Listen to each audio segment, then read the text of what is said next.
ভারতের ছত্তিশগড় রাজ্যে একটি তাপবিদ্যুৎ কেন্দ্রে ভয়াবহ বিস্ফোরণে অন্তত ১১ জন শ্রমিক নিহত হয়েছেন এবং আরও ২২ জন আহত হয়েছেন। মঙ্গলবার দুপুরে শক্তি জেলার সিংহিতারাই গ্রামে অবস্থিত বেদান্ত লিমিটেডের একটি বিদ্যুৎ কেন্দ্রে এই দুর্ঘটনা ঘটে। প্রাথমিকভাবে জানা গেছে, বিদ্যুৎ কেন্দ্রটির একটি বয়লার টিউব বিস্ফোরিত হয়ে ঘটনাস্থলেই ৪ জন শ্রমিক মারা যান। পরে হাসপাতালে চিকিৎসাধীন অবস্থায় আরও ৭ জনের মৃত্যু হয়। বিস্ফোরণের সময় বয়লার কক্ষে আরও শ্রমিক আটকা পড়ে থাকতে পারেন বলে আশঙ্কা করছে পুলিশ। দুর্ঘটনার খবর পেয়ে দ্রুত ঘটনাস্থলে পৌঁছে উদ্ধার অভিযান শুরু করে স্থানীয় প্রশাসন ও পুলিশ। ধ্বংসস্তূপ সরিয়ে আটকে পড়াদের উদ্ধারের কাজ চলছে।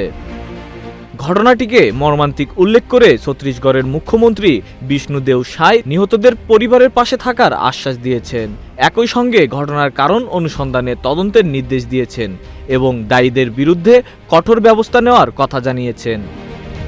অন্যদিকে বিদ্যুৎ কেন্দ্রের পরিচালনাকারী প্রতিষ্ঠান বেদান্ত লিমিটেড জানিয়েছে, বিস্ফোরণ হওয়া ইউনিটটি সরাসরি তাদের নিয়ন্ত্রণে ছিল না। তাদের দাবি, ইউনিটটির রক্ষণাবেক্ষণের দায়িত্বে ছিল এনটিপিসি জি পাওয়ার সার্ভিস লিমিটেড। তবে ক্ষতিগ্রস্ত পরিবারগুলোর সহায়তা এবং আহতদের চিকিৎসা নিশ্চিত করার প্রতিশ্রুতি দিয়েছে প্রতিষ্ঠানটি।